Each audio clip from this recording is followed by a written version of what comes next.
stories now emerging of the situation in our schools in KwaZulu-Natal. The SA Democratic Teachers Union saying its members had to rescue learners from the Tulilwazi school under its Thousand Hills branch. Let's speak now to Nomarashiya Caluza, the Sadtu KwaZulu-Natal Provincial Secretary. Nomarashiya, good afternoon to you and thank you for your time. What are you hearing about your teachers in schools in KwaZulu-Natal with the flooding? What have they had to do? Good afternoon and thanks for hosting us. The situation is sad and painful.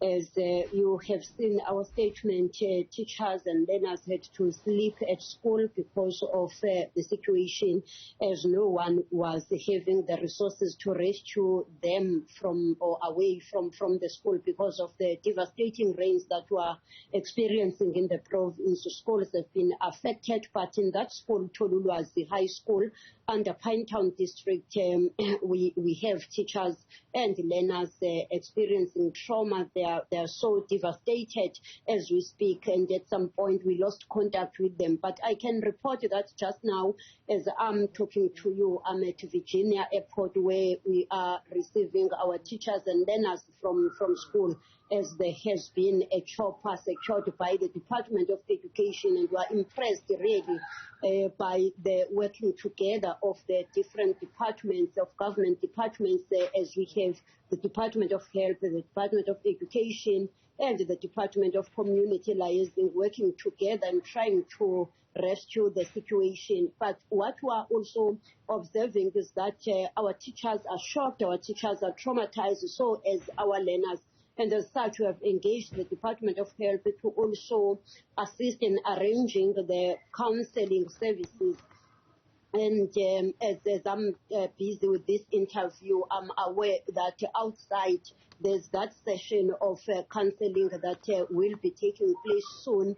And we really appreciate, but our take is that even after today, there's a need to have continuous engagement with these teachers and learners, as what they experienced last night is something that no one could really believe that can be something that one can tolerate, and we appreciate that at least they were able to be assisted by community members who came to their rescue through providing blankets as well as food. And that is why, as such, we always say, working together, we can be able to make all the necessary interventions to rescue different situations and devastating situations.